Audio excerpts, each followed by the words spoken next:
العلماء، علماء و عوام میں حائل خلیج دور کرنے کی ایک منفرد کاوش۔ قرآن کریم میں زکوٰۃ کے مصارف بیان ہوئے ہیں، وہ 8 ہیں۔ ان 8 مصارف میں سے یہ کہیں بھی مصرف نہیں آتا ہے کہ قرآن و حدیث کے جو لیکچر ہیں ان کی ریڈنگ کے لیے اس زکوٰۃ کا پیسہ خرچ کیا جائے اس کے معاوضے پر، اگرچہ وہ لیکچر جو ہیں سامعین کو مفتی مہیا کیے جاتے ہیں۔ یہ کوئی زکوٰۃ کا مصرف نہیں ہے، تو زیادہ سے زیادہ ہم اس کو رفاہ عامہ کہہ سکتے ہیں۔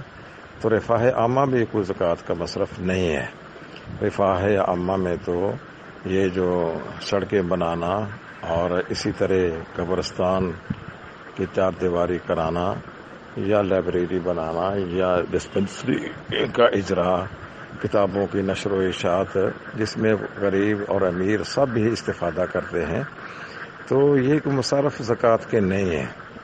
تو آپ جو اہل خیر ہیں ان سے قرآن کی تعلیم، اس کی جو برکات ہیں، اس کے جو ثمرات ہیں، یہ ان کو بتائیں اور ان سے اس کے بارے میں اخراجات لیں۔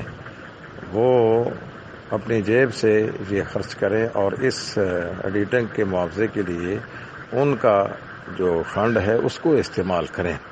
زکوٰۃ جو ہوتی ہے نا، یہ غربا مساکین کے لیے ہے، یا وہ مصارف جو اللہ تعالیٰ کے قرآن کریم میں بیان شدہ ہیں وہ ہیں۔ ان مصارف میں سے رفاہ عامہ جو قرآن و حدیث کے جو لیکچر ہیں ان کی ریڈنگ کا معاوضہ دینا، یہ اس میں شامل نہیں ہے۔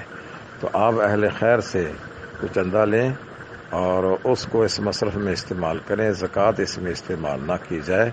العلماء، علماء و عوام میں حائل خلیج دور کرنے کی ایک منفرد کاوش۔